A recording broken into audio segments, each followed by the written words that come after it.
What's going on, guys? Welcome back to Food for Thought. My name's Summi and you're here with Kitchen Raid. Today we are here in King's Cross and we are at Hoppers. So of course, as you remember from previously, the Hopper is the thin, crispy crepe that we had in our VTube episode, if you remember. But today we are here in London and we're going to try out their amazing Sri Lankan food. Straight off the bat, we're going in with our mixture here. So what this is basically a mixture of lentils, chickpeas, brown flour, all fried up and mixed together, hence mixture, and is usually accompanied with a beautiful glass of Arrack. So today what we're going for is, that's just the water by the way, but we've got our Arrack attack over here, which is the Arrack and the ginger beer mixed together. Also here we've got our Kandy Krush. So it's our mixture of Arrack with passion fruit and a bit of mint in there. Let's see how it tastes. It looks delicious.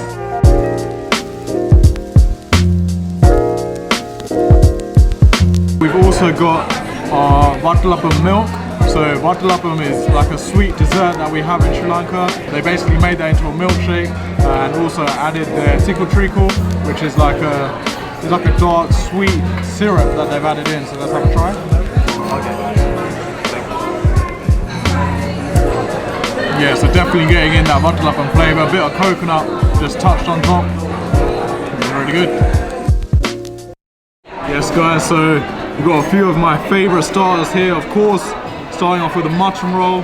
Just by the looks of it, it's very clean, very neat. A bit on the small side I'd say for the price. Does feel very crispy, let's have a look.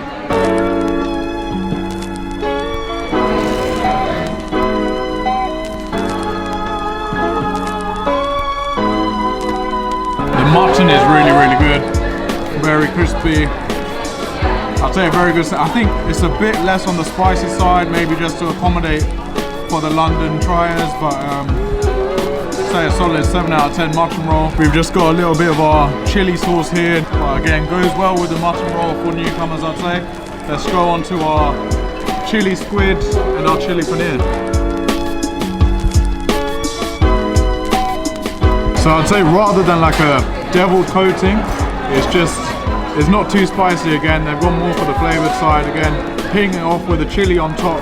But other than that, I would say not as crispy as it usually is, not as, I'd say a bit more tender. You're not really getting that crunch. It's a lot softer than usual squid. So I'd say yeah, worth a try, but let's move on to the paneer. Again here, that deviled coating, hopefully it's as spicy as they said.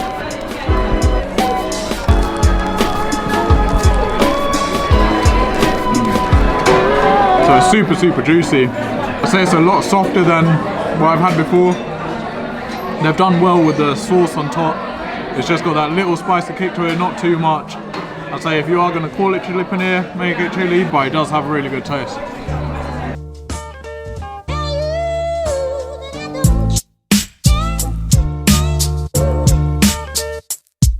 Got our iconic Sri Lankan Tamil food here with the coveted roti, but then we're also inspired by the Sinhalese food, which we got our beef bone marrow, which unfortunately not going to be able to try, but something I'm very intrigued by is our plantain and mojo cutlets. So let's have a crack at these.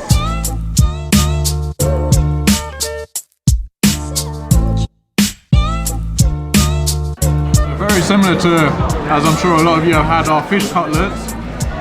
Again, battered the same, but then it's more of like a, so you got the plantain in there mixed with some potatoes, very similar to the cutlets, but I guess a nice different flavour, bit spicy. They're given some sriracha sauce here, and yeah, I'd say it's something worth trying out.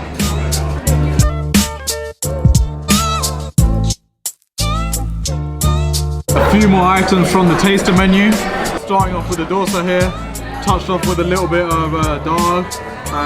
We've got our yogurt here, a bit of sini sambal, which is the grinded anchovies, sweetened onions, and we got our normal sambal here, which is the shredded coconut with a few spices topped up. So let's start off with the dosa.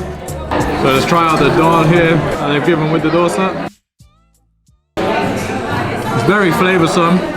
I'd say a lot more runny than the typical dal. Again, I think it's more suited for the dosa taste than a usual dal that you'd be having with your rice and curry. Yeah, really good.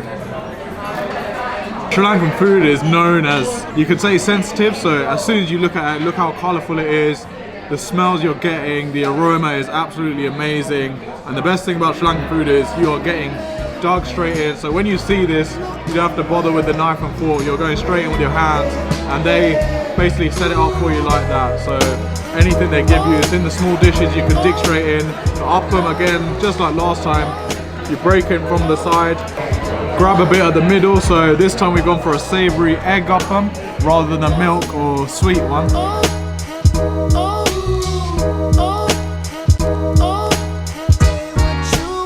So usually I'm not a favour of a savoury appam, I prefer my sweet ones, but this one has been spiced properly, so it's got its salt and pepper done really well, just like a normal English breakfast egg, but then you're getting that sweetness from the appam.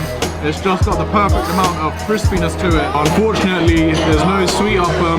We've just got our egg one here and the plain here, which for hoppers is, I'd say, quite disappointing. So we got our protein here, starting off with the chicken, got a bit of fish here, our black pork, which is, I'd say, a bit more unique for Sri Lankan Tamil cuisine, and we got our beautiful crab right here. So now this, I'm not going to try and embarrass myself, break it up on camera, I'll do that when you guys aren't looking, but they've been kind enough to give us one of these tools here, so hopefully it makes it a bit easier. So we're going to try off some of this black pork here.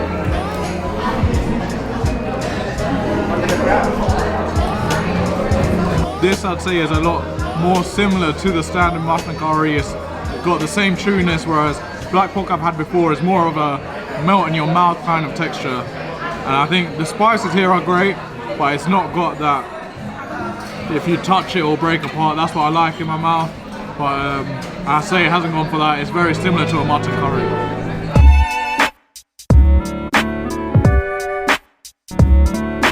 The flavour you're getting is immense. You're getting that even from touching it there. You're getting that beautiful crab flavour that I've missed. Chandru, how was the beef bone marrow? Marrow was very good. Best part probably the gravy, which we've been sticking in with my hot dog over there. But yeah, it's been a very messy day for me with the crab as well. So dig in if you really don't enjoy it, I guess. So we got our kotta roti here. I was going to eat with my fork, but for my favourite dish, had to dig in with my hands. It is really well done. Again, I'd say a bit on the smaller size in the size of the portions, but with this black pork curry, it goes immensely well. So of all the proteins that we've had today, I'd say my favourite was outstanding, the crab. You do have to pay a bit more of a premium for it, but it is very, very worth it. So we've just finished our meal. We're outside on the beautiful outdoor terrace, and I must say the tasted menu was something you guys should definitely try out when you're here. You get a great wholesome experience of the traditional Sri Lankan food. You're getting that Tamil, you're getting the Sinhalese, and you're also getting that South Indian style, each represented by their own dishes, and I think as a whole you're getting a great experience with what you're eating. The small dishes that were coming out, I was very, very surprised with how full we were getting. It does look smaller than it is, but you are getting your money's worth in terms of what you're trying out. The decor inside is absolutely beautiful. You're getting great music, excellent service, and just the aesthetic inside is beautiful. And I'd say the drinks that you're getting are definitely more exotic than the typical ones you'll find in King's Cross and London as a whole. You're in a beautiful area as well, so it's in King's Cross, but you're hidden away in a nice quiet place just by the canal, and it's beautiful to sit outside, and I'd say as a whole you're getting a great experience.